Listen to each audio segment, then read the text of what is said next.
All right. Ooh, that is loud. Let me see if I can turn that down just a little bit. There we go. Can everybody hear me okay out there? Yeah? All right. Thumbs up. I see some people that have been in my classrooms before. Yes. I'm big on the thumbs up. I will kind of check on status to make sure that everybody's sort of picking up what I'm laying down as we go through this After Effects for Video Editor session. The top 5 techniques you need to know. So that is where we are. This is a technical level beginner class. I was stumbling on my words because I was trying to read at the same time I'm actually talking to you. I know this is a beginner class. I was just verifying that it was definitely saying that in here. I will do my best to teach on multiple levels for those of you that are seasoned users. I will be throwing out some keyboard shortcuts and some other little ways I like to use the application that I've found different people with experience levels can pick up on. But like I said, this is a beginner class. So as I go through different things, I will do my very best to be very clear in my explanations as to what it is I'm doing and why I'm doing it and what is active and what isn't active, etc. Sound like a deal? Awesome. It's very strange with the headphones. I usually like to yell and ask people to yell and all that stuff. I think last year we were in a session and the people next door like screamed loudly, and so I just screamed loudly and then everybody screamed loudly and it went over really well. It was a really good release, but I'm going to be a little bit more like a late night jazz host here with the headphones. So I will do my best to not lull you into the After Effects dream world. Okay, maybe I'll inspire you into the After Effects dream world. So here we go. Let's look at the different things that we're going to cover. So the first thing I'm going to dive into is something that a lot of video editors have to do on a regular basis, and that is using Warp Stabilizer VFX and Camera Shake Deblur. And the number one question I get in every session in lab that I teach is the Warp Stabilizer in Premiere Pro the same stabilizer that is in After Effects? And the answer is yes, to a degree. The engine is exactly the same. So if you're just doing a normal stabilization, it is going to yield the exact same results, okay? But there are extra features under the advanced section in After Effects, like reverse camera stabilization and other things that I'm not gonna start continuing throwing names out there. Those of you that are getting started, just to understand, there are additional features in the After Effects version, but if you're doing a straight up stabilization, Premiere is fine, okay? Where it is different is the Camera Shake Deblur effect, which is awesome inside of After Effects. So we will dive into that. And of course, we're going to be using Content Aware Facil to remove something. So let me fix that. Sorry about that. That's always wonderful. So yeah, use Content Aware Fill to remove unwanted elements in a video clip. Okay, so we're going to look at a video clip and we're actually going to remove a sign from a doorway. Some of you may have seen some other tutorials that I've done on Adobe Learn and different things showing taking somebody out of a road or something like that. But I think something that a lot of people haven't shown is just using it for something as seemingly simple as a sign removal off of a door. But I'm going to show you different ways that we're going to have to work with multiple passes to get a beautiful, seamless result with that. Then we'll get into animating some motion graphics. This is where I'm going to get a little bit into shape layers and using some of the text animation presets in After Effects. And we're going to do it in a way so that we can actually make a customizable template for Premiere Pro. So if you're in Premiere, you don't have to go back to After Effects to make certain changes within the project. And we'll talk about that. So that'll be the essential graphics panel. And then overall, I want you to get more comfortable creating custom movement using the keyframe editor. So, or the graph editor inside of After Effects, the place where you edit keyframes, okay? It's called the graph editor. I'll call it the keyframe editor sometimes just because when you're getting started, that's how people think of it, okay? But it is technically called the graph editor. Sometimes I find the word graph tends to freak people out, especially if you're like visually artsy like myself. So here we go. We'll also look at motion graphics templates in Premiere Pro, so you can see how they actually get brought into Premiere and how you can customize them once you're in Premiere.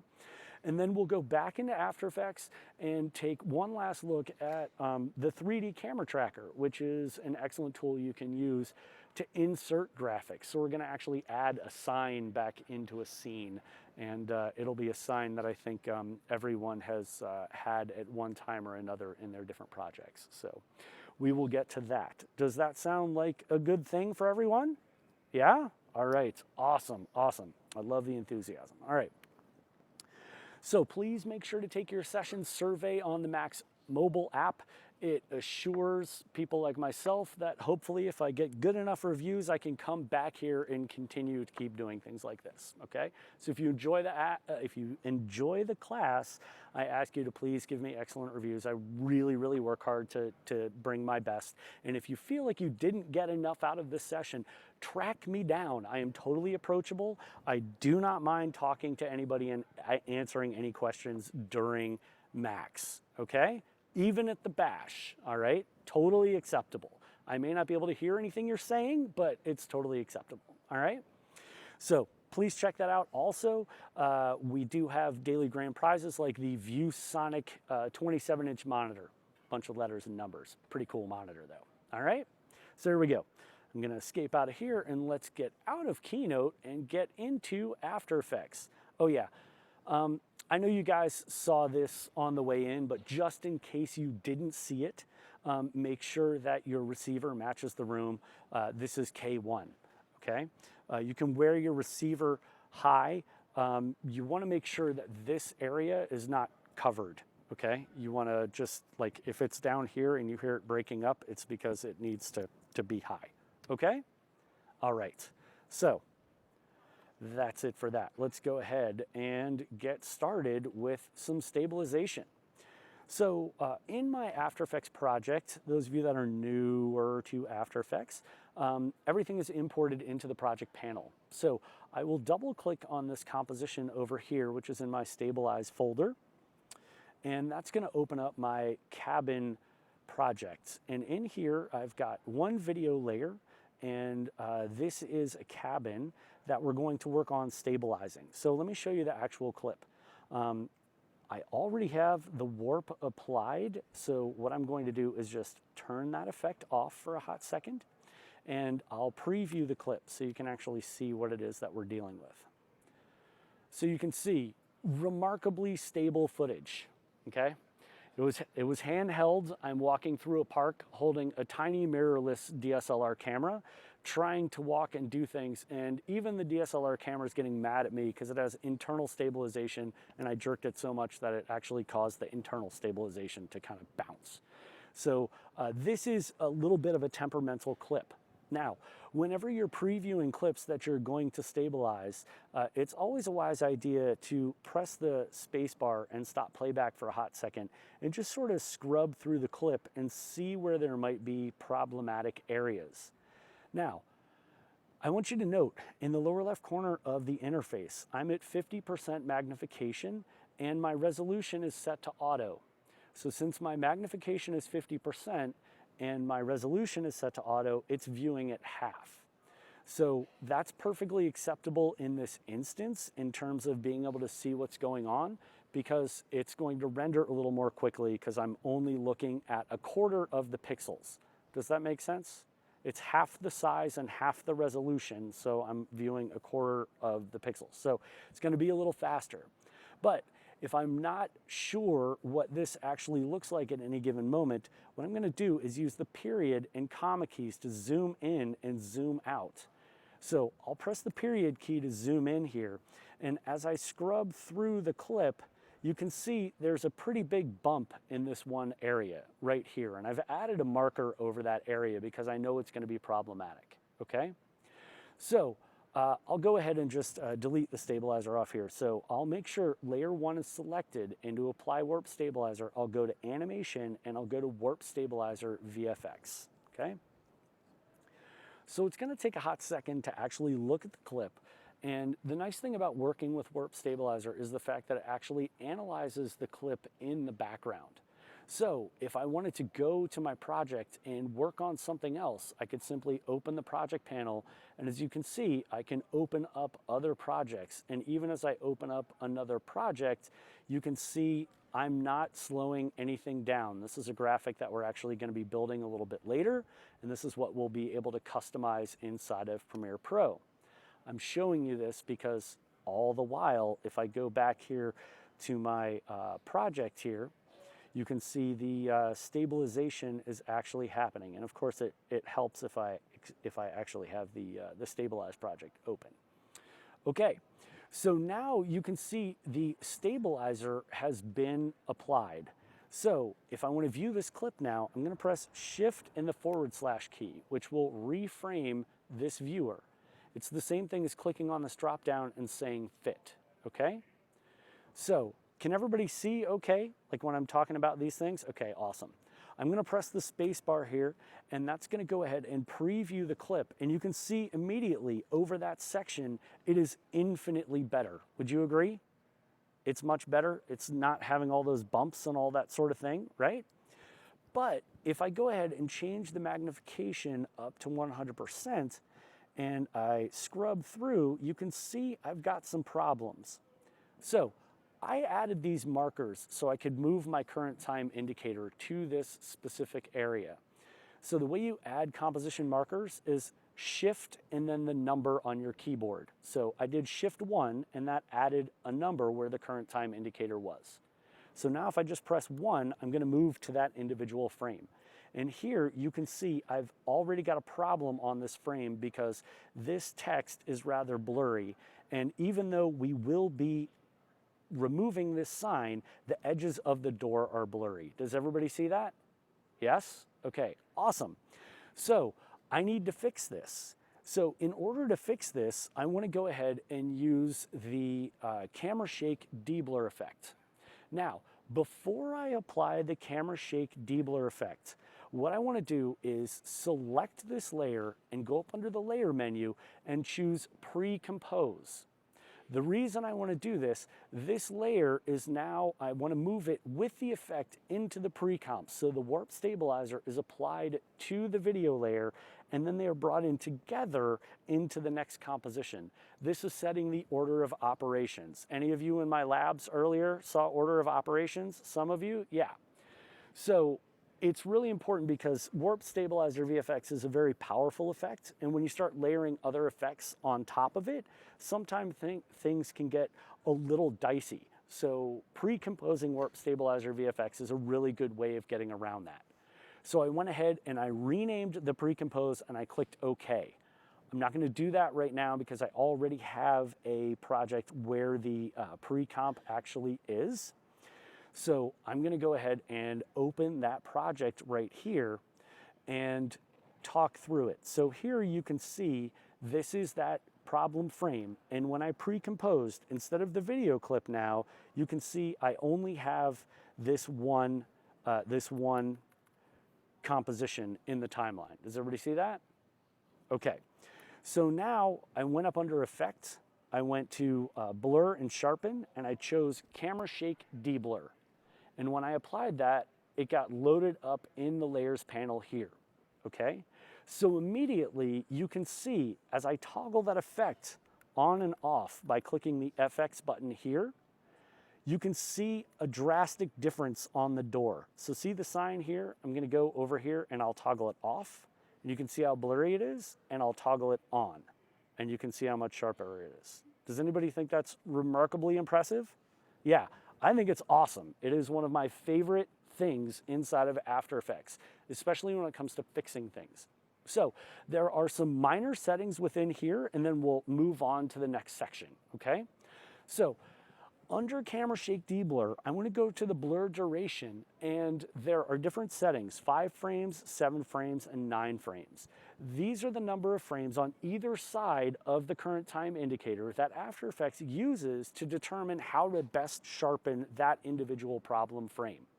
So since I isolated that frame by choosing that marker, I knew the problem area, and then I could go through the drop down and choose.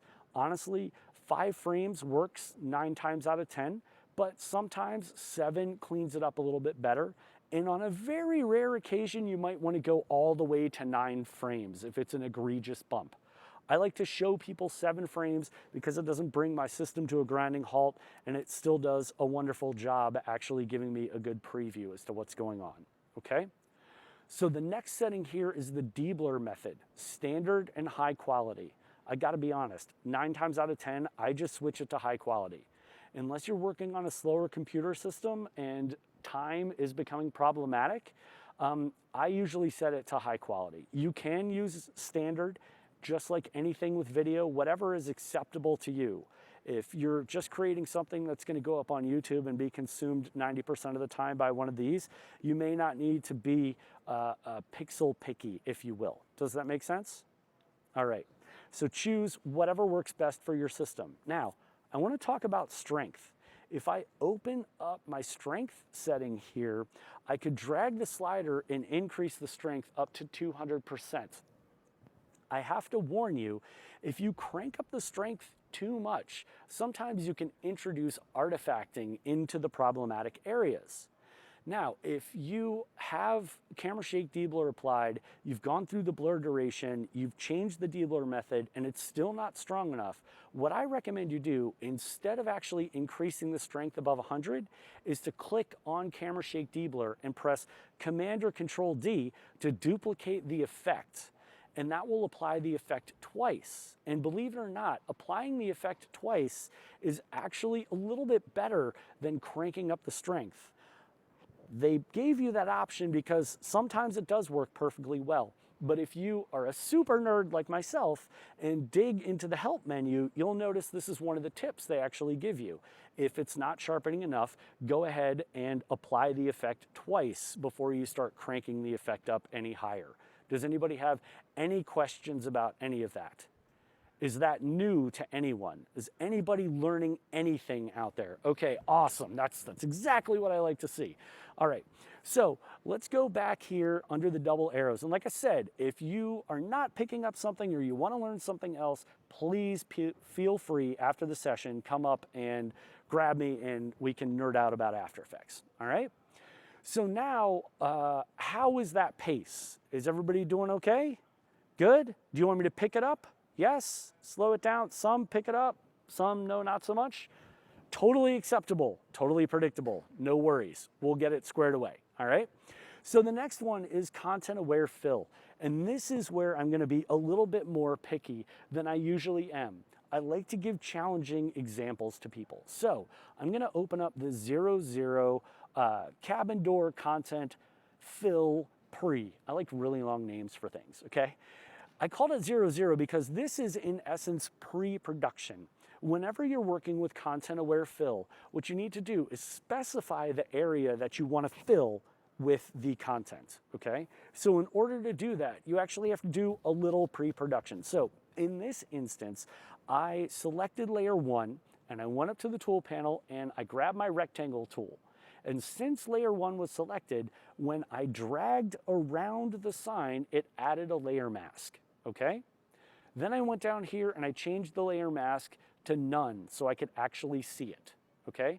Here's a little tip a lot of people don't know. If you click on the color chip to the left of the word mask, you can actually choose a custom color. So I'm gonna go ahead and make a nice illegal red like I've been doing all week, okay? That way I can better see the mask as I'm working through trying to fix what's going on, okay? So there are a couple different ways I can have this sign masked. If I scrub in the timeline here, you can see I need to actually track what's going on in the scene. Now I'm not gonna make you sit all the way through the tracking, but I'll show you what I did and how the tracker works, okay? Is this method of me explaining what I did rather than actually stepping through the steps okay? Is that okay for most of you? Okay, awesome. So I'm gonna right click on mask 1 here and I chose track mask, okay? And in the tracker method for this specific instance, I chose perspective. And the reason I chose perspective is because this is a flat plane, and when you scrub through, you can see that plane, whoops, if you actually scrub through properly, you can see that plane is actually rotating in perspective to where I'm looking. Does that make sense? Okay. The other thing that this does is it helps the mask tracker actually function like a planar tracker. So it's actually looking for the plane as it's moving, okay? So once I did that, I went ahead and I tracked to the right just by clicking the inner right arrow here on the tracker. So when I click on that, I'm just gonna sit here and watch, and as the mask moves, if it drifts too much, I'm gonna stop by pressing the exact same button again, and then I'll move these mask points. So I'm gonna press V on my keyboard to grab my selection tool. I'm gonna click outside of the mask to deselect all the points, and I'm gonna go ahead and just move the edges of the mask ever so slightly so that I always have a little bit of extra white area around the sign. Now, if I move back one frame, you can see I get a bump there. Does everybody see that bump? So to fix that bump, I'm gonna go ahead and draw a lasso around these other keyframes that have been created, and I'm gonna delete them. And the reason I'm doing that is I don't want it to be a bump, I want it to slowly transform over multiple frames. Does that make sense to everyone? Awesome. So you can use J and K on your keyboard to navigate between visual keyframes. So I'm using K to move down to the next keyframe, and notice my tracker has disappeared. So let me zoom out. I'm gonna click on the word mask 1, and now I can right arrow again and continue on through the mask. So I kept doing that and kept doing that until I actually had an animated mask. So I will open up the next composition so you can see, here's the mask. If I scrub through, you can see the mask this way. Does that make sense to everyone? Yes? Awesome. Now, if I press the space bar, notice as I preview, I'm seeing the mask. This is an option in my preview panel. It's off by default.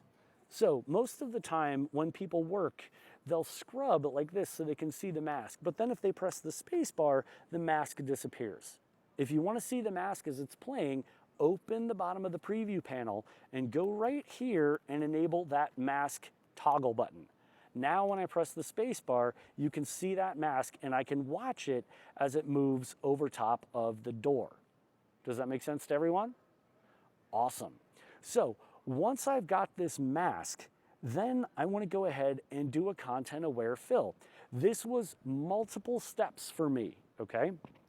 So the first thing I did is I went ahead and I changed my mask mode from add or none to subtract. And this is actually giving me transparency, okay? So once I have the transparency, I can go back up under the window menu, and I can go to my content aware fill, okay? And this is my content aware fill panel. I'm gonna click and drag it just to the right side of the composition panel here, so it's a little more apparent and everyone can see it. Does that make sense to everyone? Awesome. So now I'm going to click on the fill method, and I have two options, okay? The first option is object, and this is probably the one that I've seen on 90% of the demos and tutorials out there. You're trying to remove an object out of the scene, okay? So since I know that's a very popular method of showing people, I want to show you the Insider Max way, okay? I'm going to click here, and we're going to use it to actually fix a surface, okay?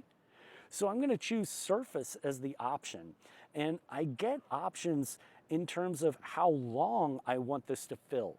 So if I click on this, I can actually have it fill from the entire duration or just the work area. I want to go ahead and just have it do the entire duration, and I'll just make sure layer 1 is selected, and I'll go ahead and choose generate fill layer. And it's going to take a hot second, but then it's going to start analyzing. And I have to tell you, if you have not done this right, it will stop and it will tell you what you've done wrong. How many of you have ever had that occur? I've had that occur, yes. So it is looking for an area of transparency on the layer to fill. If there is no transparency on the layer, you will get an error message, okay? So had I not gone to the mask settings and set it to subtract, I would have gotten an error message because there was no transparency. So Just like I used to tell my parents when they would call me up and say, something popped up on the computer, and I would go, please read to me what it said. Well, I don't know, I just closed the window. I promise you, it will tell you exactly what it is, okay? So go ahead and check that out. So now, since I have been talking so much, it's done a pretty darn good job of filling that in. I'm gonna go ahead and click once in the bottom of the timeline to deselect, and here you can see it looks like it's done a pretty darn good job. Would you agree? Yeah. So what I'm going to do is press the space bar here to preview this and to see whether or not it's actually doing a good job over the entire duration of the project. And I can tell right here, it's kind of hard to tell. I'm going to make sure my brightness is up nice and bright here. And I'm going to zoom in so you guys might be able to see it. Can you see there's like a little bit of a line there on that door? It's very faint, okay? So one of the things that you can do, if you notice these lines randomly appearing, there are two ways to fix this. And this is kind of the fine tuning of the surface area as a whole, okay? So what I'm gonna do here is fine tune this. And the way I'll do this is to actually set what's called a reference frame.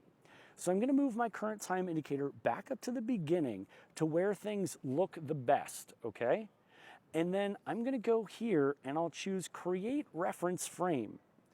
And when I press that button, it's going to go ahead and open up the individual frame inside of Photoshop. So if I zoom in here, I can see, oh yeah, I do see a little bit of edging there.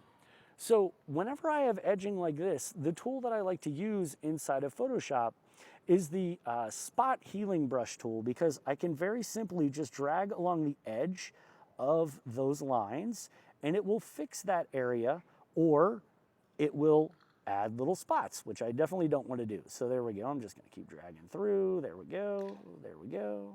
There we go. Okay, great.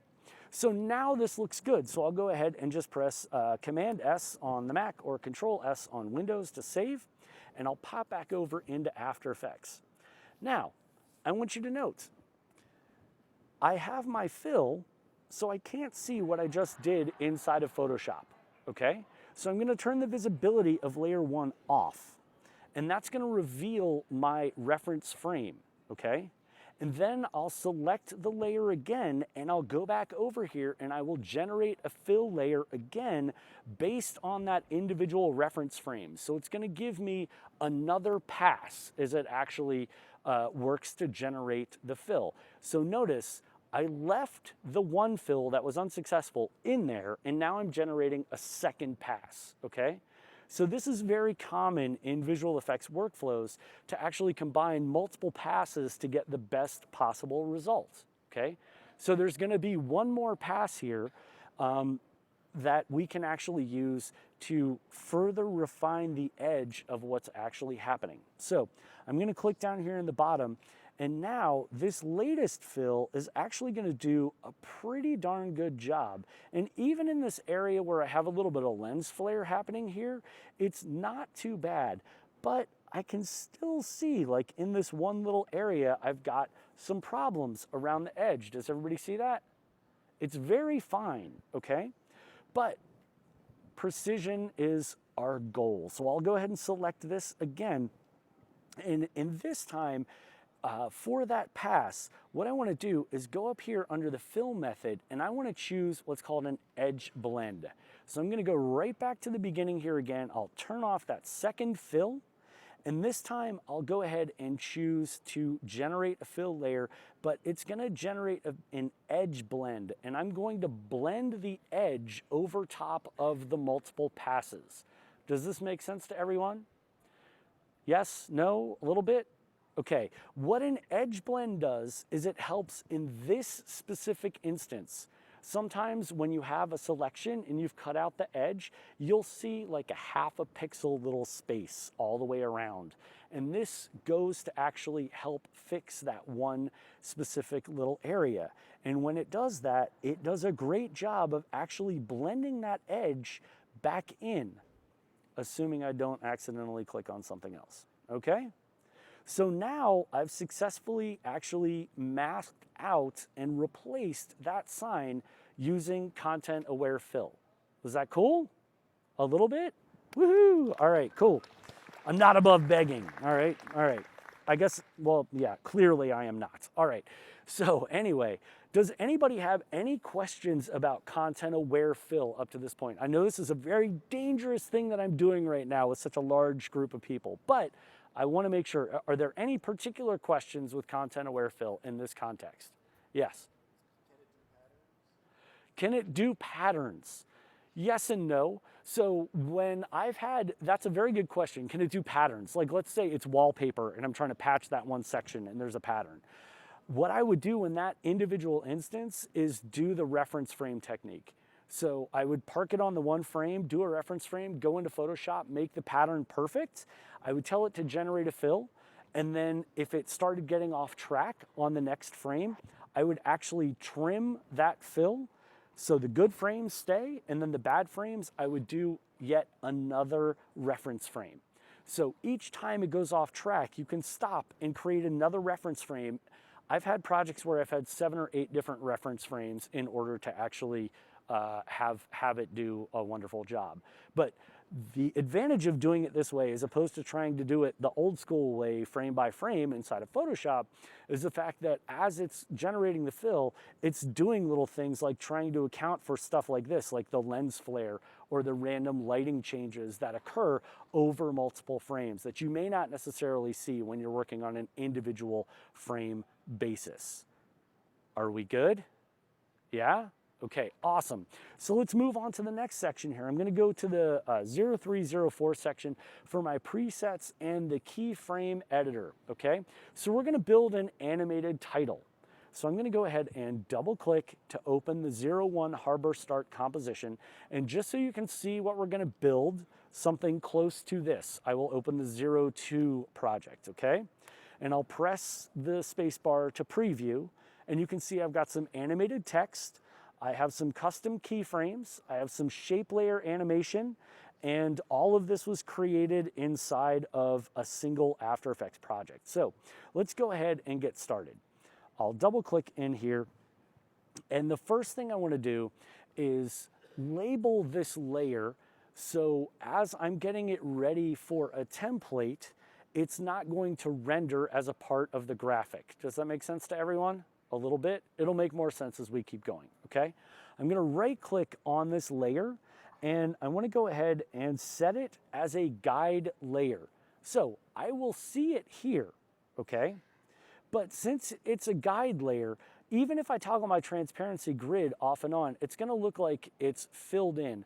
But when I go to send this to Premiere, this will be transparent, okay? So I can build on this with the general idea that the editor is gonna put the graphic over whatever footage they want. I'm just using this as a general guide. Does that make sense? Awesome. All right, so now let's go ahead and add some text. I'll just jump into here and double check things. So as I've been working, you notice I've got content aware fill open, the preview panel's all splayed out everywhere, the tracker's going nuts. I want to reset my work area. So I'm going to go up here under window and I'll go to workspace and I'll choose the text layout. And then here in the text layout, I can better see what it is I'm working with. So I'll click on travel files here. I have industry bold text. So I'll go ahead and use industry as my text. That is an Adobe font. So I'll go ahead and grab this here and I'll click in there and we'll call it travel files. Now, those of you that are new to After Effects, I am not using caps lock. If you use caps lock in After Effects and then go to move, you will get this, okay? So just press caps lock again to get rid of that. And then I will grab my selection tool, okay? That's a feature that stops the refresh of the frames and we don't need to worry about that right now. So I want travel files to slide in from the right. So I'm gonna do a simple 2 keyframe animation. I'll select travel files, I'll press P to open the position parameter, and I'm going to animate backwards. So I'll move my current time indicator to 15 frames in the timeline, and I'll create a keyframe. And then I'll move to the beginning of the timeline, click on my text, and as I drag to the right, I'll hold down Shift and drag my text off the screen. So now if I press the space bar, you can see my text slides in a very linear fashion. Does that make sense to everyone? All right. Linear keyframes are boring unless you're trying to actually create something that is robotic. You want to give your titles some flavor, right? Would you agree? Yes. Okay. So to give flavor, we don't necessarily just use the default settings. So I'm going to click on the word position here to select both keyframes, and I'm going to press F9 to automatically add ease to those keyframes. Is everybody with me? Awesome. So now I can click on the graph editor to open the graph editor, and immediately panic sets in, right? This looks a little intimidating to some people, right? But it's not, I promise you, okay? This is where all the love occurs within keyframes. What this is a visual representation of position data on X, which is the red, and Y, which is the green. So you can see, since it's not moving on the Y, it's a flat line, but since it's moving on the X, I have this little bit of a dip, okay? So I can manipulate my keyframes this way, or I can manipulate them another way. Now, I have noticed, I am a member of the Salt and Pepper Club, which means I've been around the block a little bit, okay? And I have noticed that older After Effects artists have a tendency to use the speed graph, and younger artists tend to use the value graph. And rather than starting a generational disagreements, I'm going to say it doesn't matter which one you choose. Do whatever you like to work in, okay? So I'm going to show you both, all right? I'm going to choose the speed graph because I like to see this representation. Looks kind of like the St. Louis Arch, all right? I'm going to zoom in here by pressing the period key, but before I'll do that, I'll press the home key to move my current time indicator to the beginning of the timeline, and then I'll press the plus and minus keys to zoom in on the timeline, okay? So now that I've zoomed in, I can drag a lasso around these two keyframes like so. So as I do that, now I can control how this works, okay? By pressing F9, I added ease onto this move. So you notice it's going to accelerate and then decelerate, and it's over 15 frames. So you can see, I'm not seeing that much of a difference from the linear thing, okay? It's very fast. But what I wanted to do is animate in quickly and then resolve slowly. Does that make sense to everyone? Awesome. So I'm going to click on this right handle here. If you don't see these handles, drag a lasso around both anchor points and then drag that handle to the left. And that's it. Okay, I didn't drag the handle up or down, I just dragged it to the left. And now I can see it's going to ramp up in speed and then slow down. So then I can come back here and I can press the space bar and I can see it looks a little more interesting. Would you agree? Yes? All right, cool. I'm going to press the space bar here and I'll change my magnification by dragging on the left-hand side. And honestly, I think this might be a little too fast. So I'm going to change the duration of the animation, but rather than doing it in the graph editor, I'm going to open it up like this, and I'll just deselect the keyframes, and I'll move the second keyframe just a couple of frames to accentuate that slowdown, so it's a little bit more pleasing to the eye. Is that cool? Okay, awesome. So now you guys are pros in terms of customizing your keyframe animations, all right? The graph editor. Is anybody intimidated by the speed graph in the graph editor? Yes? No? One? Okay. Don't worry, we're going to hit it again, all right? So now what we're going to do is animate a second line of text. And rather than starting from scratch, I'm going to go ahead and just duplicate this text layer because I've already gone through the process of creating the keyframes that I like.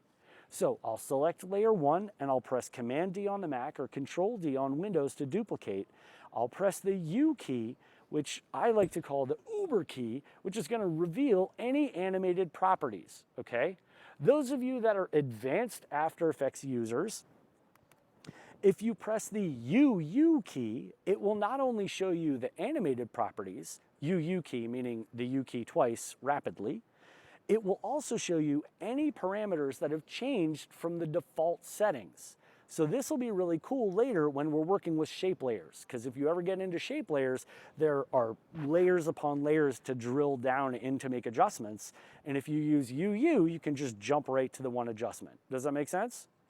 Awesome.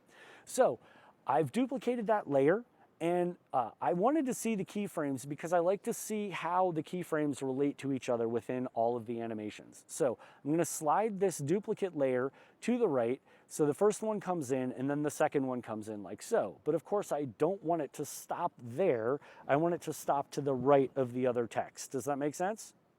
All right, so when you're working in After Effects, when you have multiple keyframes, you can in fact change all those keyframes all at once simply by clicking on the parameter where the keyframes exist.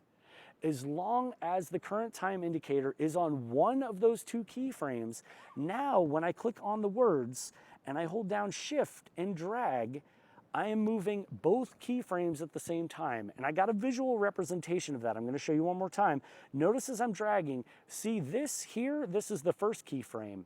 So as I drag, I can see the entire motion path and everything is moving all as one individual element. Does that make sense to everyone? Awesome. So now I can go back to the beginning. I can press the space bar. There's the first and there's the second.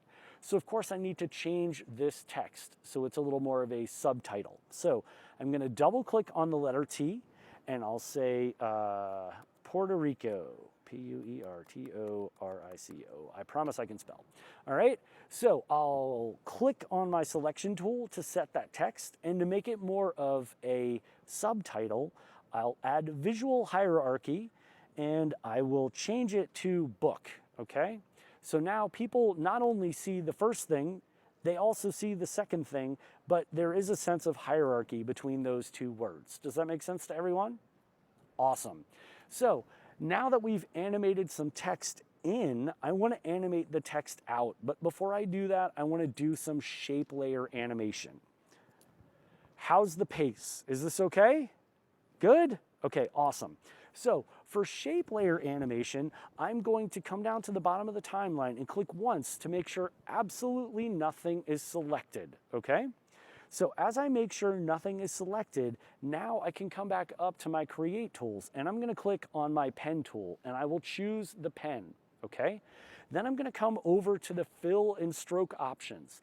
If you grab the pen tool and you do not have these options, you have a layer selected, okay? So no layer selected, you'll see the fill and the stroke. I'm going to hold down Option on the Mac, it's Alt on Windows, and I'll click through the fill options because I don't want there to be a fill, I just want there to be a stroke, okay? So I'm not going to have a stroke, I'm going to create a stroke, okay? So here we go. I'm going to go here and hold down. I'm telling myself that just to make sure everything's okay, okay? So here we go. All right, I'm going to hold down Option. I'm going to click on Stroke, okay? And there we go. Now, I've got a stroke of 4 points. Yours might be different. So I'll click in here. I'll leave it set to 4, okay? I can press Tab to set that. And I'm going to zoom out like so. I'm sorry, I have dad jokes sometimes, and sometimes I have bad jokes. So I'll try and do my best to control myself. All right, so now I'm going to come back up here and I'll click once to create an arrow. I'll click once here, I'll hold down Shift, I'll click another point here, and of course the mask is a super high contrast color so everybody can see it, but don't worry, I'll go back and I'll fix that in a little bit. I'm going to hold down Shift and I'll click one more time here, and then I'll grab my selection tool, okay? So I'm having a hard time seeing this. I'm going to zoom in so I can see it a little more clearly.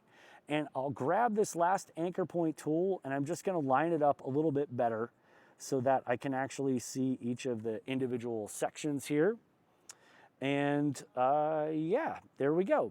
Okay, so I've got one individual arrow, but if you remembered in my original animation, I had multiple arrows, right?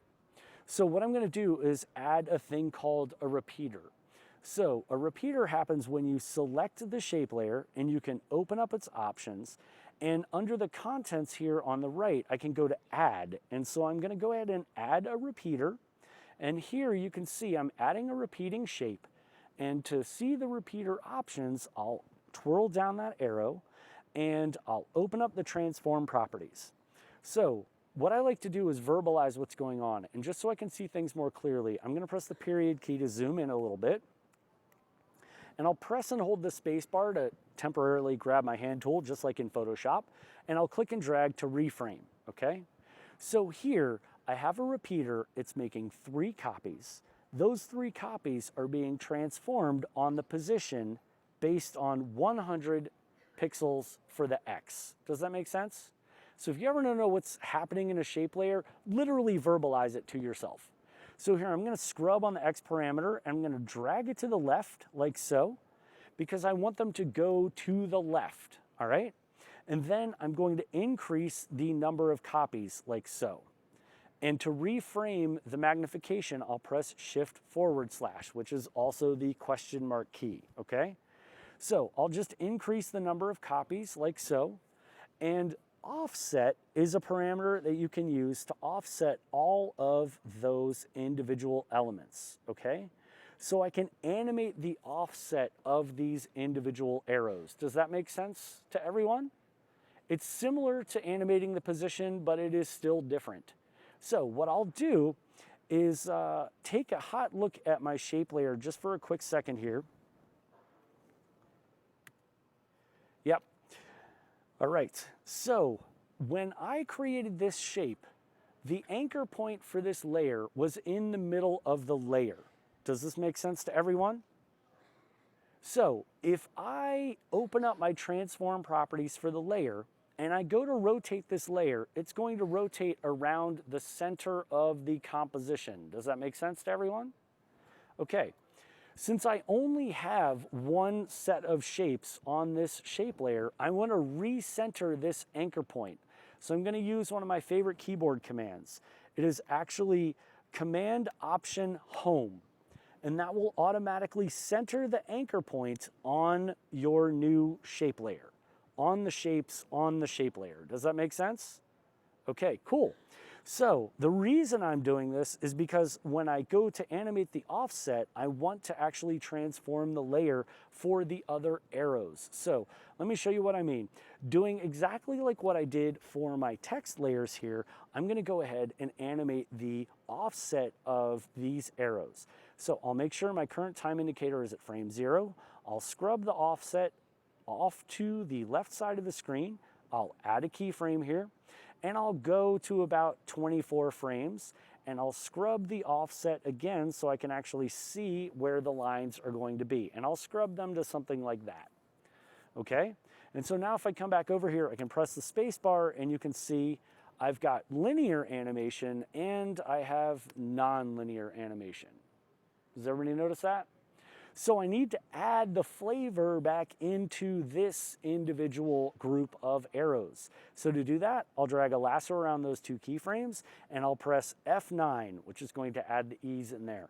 So those of you that are nervous about the graph editor, we're going to go right back in there again. Just dive into the deep end, okay?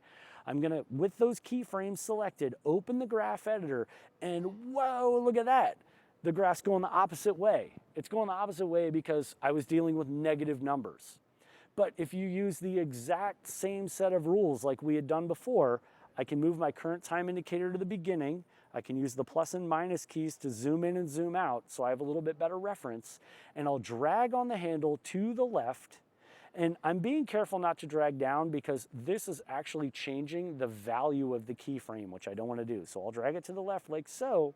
And now when I press the space bar, you can see it also is going to have that same flavor and slide in and stop. Does that make sense to everyone? Awesome. So in order to keep things efficient, I'm going to get out of the graph editor here. I'll select shape layer 1 and I will press enter or return. And I'll call this upper arrows. Then I'll select the shape layer and press Command D on the Mac or Control D on Windows, and I'll press R to open the rotation, and I'll change the rotation 180 degrees. So now I have 2 sets of arrows actually animating. And since I didn't change the actual position of the since I didn't actually animate the position, I can just move the position of these arrows like so to get something that I think looks a little bit better for the position of these arrows. So now if I go back, you can see I've got everything sliding in like so. Does that make sense to everyone? Okay, awesome. So you can see I'm minimizing the number of times I'm going into the graph editor by adjusting the graphic once, duplicating the layer, and then making the changes to the duplicate. Does that make sense? Awesome. So now let's go ahead and tweak the timing. I'm going to have these slide in. I want the words to slide in a little later. So I'm going to click on layers 3 and 4. I'll just slide them in like this. So let's see. I'll have that, that. Maybe we'll have the upper arrows slide in last. And to see everything, I'll drag a lasso around all the layers and I'll press the U key. So now I can see a representation of each of the different keyframes, and I'm not getting enough overlap in certain areas. So I'll make sure that these overlap accordingly, and a little bit there, and now we can see how it comes in. Perfect, okay? So now we'll animate the out, and then we'll prep it for the graphic. How am I doing in terms of pacing? Are we good? Is it good for me to check in every once in a while? Yeah? Okay, awesome. So now with everything set up here with these individual elements like so, let's animate the out, okay? I'm gonna come back over here and I want the type to be visible for at least 2.5 seconds, okay? So I'll come right here, I'll move my current time indicator to the last keyframe like so, and I'll click in the current time and I'll type plus 215. 2 seconds and 15 frames, and I press return, and After Effects can add, which is wonderful for people like me because there's only so much that can stay up here at any given time, okay? So once I have it add to the 2.5 seconds, this is where I want to start the animation out. And since I already have these keyframes the way that I want them, I'm going to go ahead and highlight the keyframes, and I will copy and paste the keyframes. Now, of course, these are in the wrong order, so I'll just right click on either one of the keyframes. I'll go to my keyframe assistant and I will time reverse the keyframes, okay? So once I've time reversed the keyframes, I can go ahead and click on the graph editor, and as long as I click on that parameter, you can see now instead of resolving slowly, it's going to start slowly and then resolve quickly. It is literally inverted the change that we made with the graph editor. Does anybody think that's cool? Yeah, it's a really cool, efficient way of working. So I'm going to repeat the same thing here for the other elements. I'll go ahead and just copy this, and I'll go ahead and paste and right click, keyframe assistant, time reverse keyframes, okay?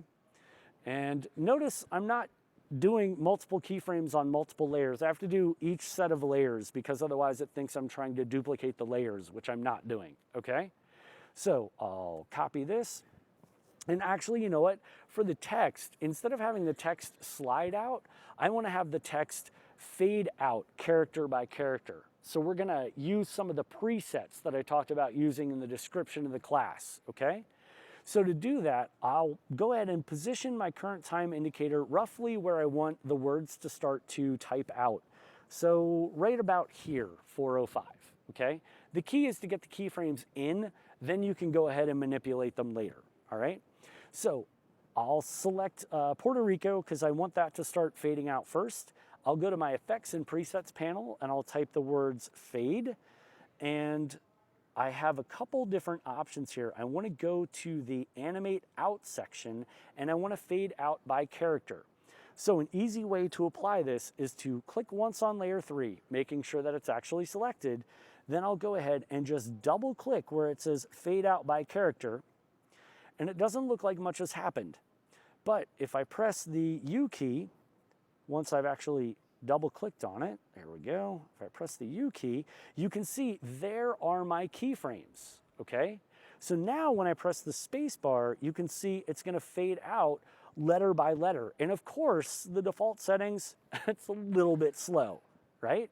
So I want to go ahead and tweak that. I'll just drag that right keyframe over to the left. And now I'll preview this region again just by pressing the space bar.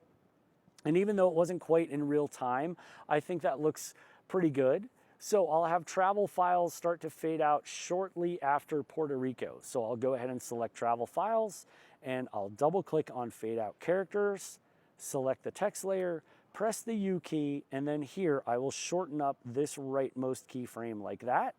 And so now when I press the space bar here, you can see I've got my arrows animating in, I have my text animating in. It's gonna stay for about 2.5 seconds, and then we'll have things fade off and the individual arrows sliding out. Does this make sense to everyone? Yes? Awesome. All right, so now what we're gonna do is get this ready for use as a template. I'm gonna go up under File and I'll click Save, and actually I'm gonna fade up one block of pink underneath these letters, okay? Just so we have a color under the graphic that we can customize inside of Premiere Pro. Does that sound like a good deal? Awesome. I hope so, because I'm doing it, all right? All right. So I'm gonna click in the bottom of the timeline here. I'm gonna go up to my shape layers. I'll grab my rectangle tool. Doing the same thing I did before, I'm gonna hold down Option and click on the stroke area to make sure there is no stroke, and I'll click once on the fill and I'll add this nice saturated kind of fuchsia color, okay? And I want it to fade in right about here. So making sure nothing is selected, I'll click and drag a line like so, and I'll have it go over top of this in a rather nondescript fashion, okay? So now I can move this underneath the other elements, and I want it to fade out on both sides. So a quick, easy way to do that is select the layer, go to the Effects menu, go to Blur and Sharpen, and choose Fastbox Blur. There I can change my settings to horizontal, and I can go ahead and crank that up like so. And with that layer selected, I'll press T for opacity, and I will decrease that to something like 75%. And that looks pretty good to me. So let's go ahead and press the space bar. Okay, so that's good when it resolves, but I need it to actually fade in. So I want it to start fading in right about here. I'll select the shape layer. I'll add a keyframe for opacity. And since this is where I want it to start fading, I'm just gonna move this keyframe down the timeline like so, and then I'll change this parameter to 0. So it's a sneaky way of animating if you don't want to move the current time indicator, okay? So now I'll press the space bar and you can see that actually fades in, which is exactly what I want. I'll select those keyframes, copy, and you guessed it, when things start going out, I will go ahead and paste and do the same thing, right click, keyframe assistant, time reverse keyframes. Now, there's housekeeping that we need to do, okay? This animates in, it looks good, but I need to actually make sure this is as efficient as possible. So to do this, I'm gonna go ahead and select all the layers, and I'll press the U key. And the reason I'm doing this is I wanna trim the in points and the out points of the layers to actually line up so that After Effects isn't having to process extra data, okay? So right now, as I move through, everything starts with keyframes except for layer 5 right here. So I'm also going to label my layers. So I'll call this shape layer 1. I'll call this a pink bar. I know it's not pink exactly, but that's close enough, okay? I'm gonna press J and K to navigate between my visual keyframes until I get to that point. To trim the endpoint, I'll hold down Alt or Option, and I'll press the left bracket key to trim that endpoint, okay? So now I'm gonna do the same thing over here. I'll just drag my current time indicator, and if I hold Shift as I drag, it will snap to the keyframes. So I can press Option right bracket to trim the out point. And I'll do the same thing here for travel files. I'll move there, I'll press Option right bracket, I'll go up here, I'm just gonna move to that keyframe, Option right bracket, upper arrows, there we go, Option right bracket, and the last one here, I'll navigate back, and clearly both of these are not upper arrows anymore. So I need to properly name those layers. Let me go here. These are most likely the lower arrows, so I'll call it that. Okay, so now I've done my housekeeping, and I think I want to have things that I can send to Premiere Pro. So to do that, I need to make use of another workspace. So just because I'm paranoid, I'm gonna go up under File and click Save, okay? Then I'm going to go back down here and go to Window, Workspace, and I want to open the Essential Graphics panel, okay? In the Essential Graphics panel, I want to go ahead and select the group of parameters that I want to change. So the project that I'm currently in is Harbor Start. So I'm going to go here under the Master dropdown, and I'll go to the Harbor Start project, okay, or composition, all right? And I'll go ahead and name this TF underscore PR dash title, okay? Obviously you can call it whatever you like. This is what I'm going to call mine. And then I'm going to click this button here, Solo Supported Properties. And what that's gonna do is give me a bunch of properties here in the timeline that I can drag up into the Essential Graphics panel. And these will be the things that I can customize inside of Premiere Pro. How is everybody doing? Good? Awesome. So what I'll do is drag the different parameters that I need to adjust. So if I want to change the color of these arrows, I could drag that up. I don't necessarily need to worry about the arrows. So I'm going to collapse both the arrow layers. And just to get them out of here so I don't see them, I'm going to add the little shy guy here, which is hard to see, but I'll add shy and I'll enable shy just to get rid of those layers from the vertical hierarchy.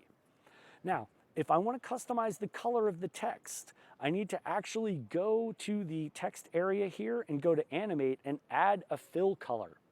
So I'm going to say RGB and I'll make that fill color white and I'll click OK. And then I can drag the fill color up here and I can call this location color, okay? And that'll be something that I can customize. I can also customize the text itself. I'll drag that up here and I can drag it below location color and I can go ahead and just call this location text, okay? And I can repeat the same things here for travel files, but I'm not going to worry about that. I've already shown you the basics of actually how to drag and drop individual elements up into the project. Does that make sense to everyone? Okay. So here for the pink bar, in this area, because I actually did use a fill, I can actually drag that color up here like so, okay? So if this is what I want the editor to be able to customize, the color, the location color, and the location text, I'll go ahead and export my motion graphics project. And it's gonna say, do I wanna save it? Heck yes, I do, okay? So when I bring that up, it's gonna take a hot second, but it'll go ahead and load up the creation process for creating a motion graphics template. So what it's doing is it's looking on the hard drive in the folder where you would save local templates. So I actually have a folder in here for local templates.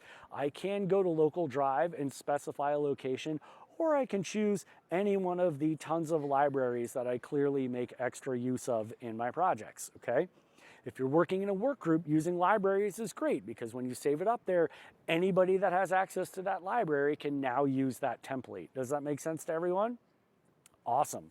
So I can add keywords in here as well. If people need to search through the library for specific keywords, you can do that.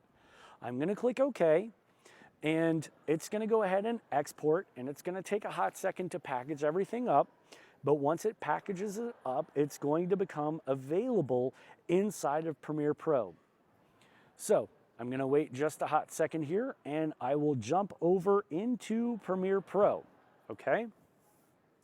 And in Premiere Pro, down here, you can see TFPR title. Does everybody see that? So now what I'm going to do is go ahead and I already have footage in this panel. I don't need an in and out. So I already have footage in here in the timeline. I'm just going to drag this and drop it right up above my video layer, okay?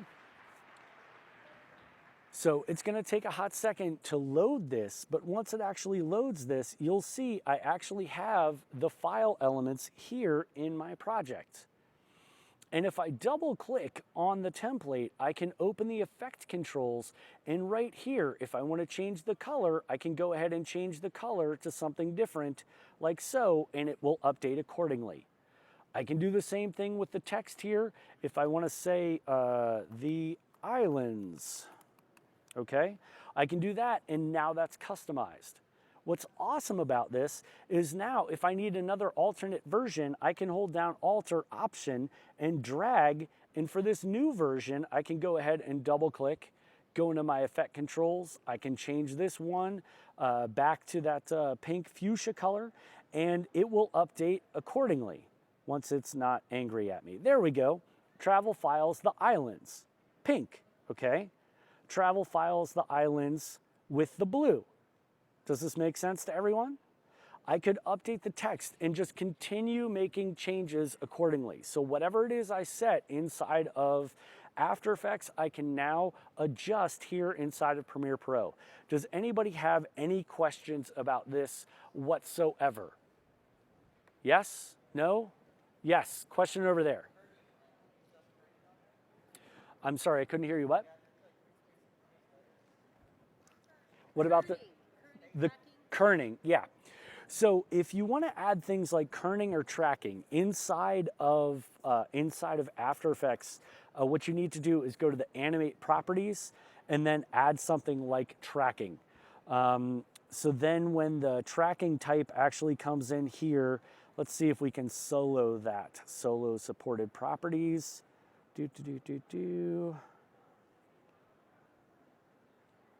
I know that's been something that has definitely been discussed. That's why I was looking for it. Let's see, Animator 2. Oh yeah, there we go. Okay, a range selector unit based on, it helps if I actually paid attention to which layer it was that I applied it to. Yes, tracking type, tracking amount, there it is. I can go ahead and drag that right up here, and there's tracking amount. So yeah, I can't do like full on like individual letter kerning, but I could definitely adjust the track for the spacing between all the individual letters. So a lot of times, especially when you're dealing with text, using the animate flyouts will actually give you more properties that you can add into your Essential Graphics template. Now, I think there was one other question, then I got to move on to the next thing. Yes?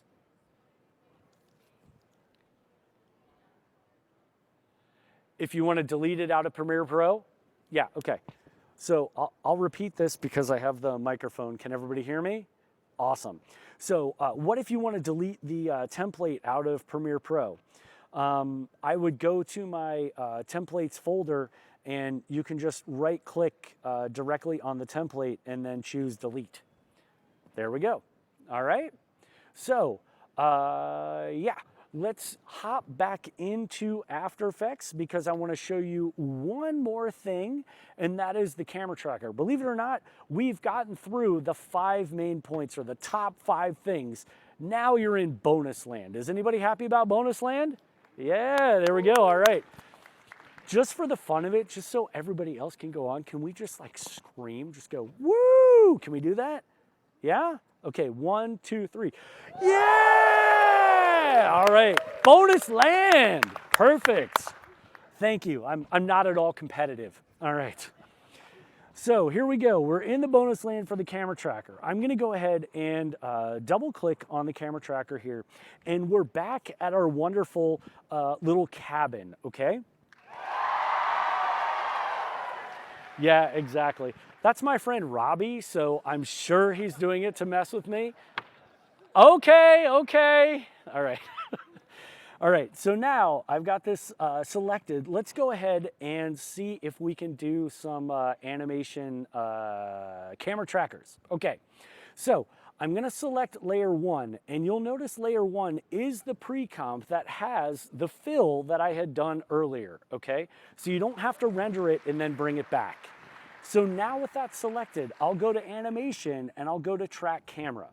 When we go to track camera, it's going to go ahead and analyze the scene. And this is really fun because what it's actually doing is analyzing each of the individual pixels in the image. And as it analyzes those pixels, it's going to try and determine where those pixels live in Z space, in the actual world. And based on the position data of those little pixels, it's going to recreate the camera inside of After Effects. So any layers that live in 3D space can automatically move with the camera because they're floating. Does that make sense to everyone? All right. I think I have officially killed my computer because it is not actually loading the camera tracker. So that's fine. I actually prepared for this. So I'm going to go ahead and open up my camera tracker here, and I'll open up the effect, and there's my 3D camera tracker. So once it's done with the analysis, I get all of these crosshairs. So to add a graphic into the scene, all I have to do is just drag a lasso around some of these points, like so, and I get a target, okay? So I'm gonna right-click on that target, and I will add a solid in camera. But before I do that, I wanna set the ground plane and origin. And I know it's on the wall, it's not on the ground plane, I get it. Really, I'm setting the origin, okay, which is 0, 0, 0 in the 3D world. When I do that, now when I right-click and I say create solid in camera, the solid has been added in 3D space, and you can see the camera right here. So if I click on the solid and press P, notice no keyframes. If I click on the camera and press P, there's where the keyframes are. But notice the solid is stuck to the cabin. Does that make sense to everyone? So once you've actually stuck a solid in the scene, in order to actually add the graphic, all I need to do is select the solid. I can go here, and with my solid layer selected, I can hold down Alt or Option and drag and drop the signed JPEG directly onto the track solid, like so. And so now we have our final R6 real final project. Does anybody sympathize? Anyone? Some of us? Yeah, a couple of us. All right. So of course, the next step for this would be color correction, but I'm gonna go ahead and just press the space bar here and preview this so you can see that element is actually stuck directly to the wall of the cabin. Does anybody think that's cool? Yeah, I think it's awesome. So I'm gonna open up my reference project here, and for this project, I did the exact same thing. The only difference was I just did a little bit of a tweak using color correction, using Lumetri color to better match the white levels.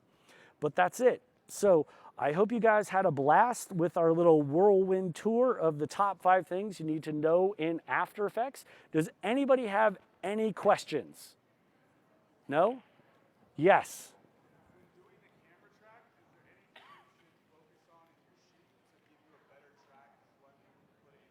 That is an awesome question.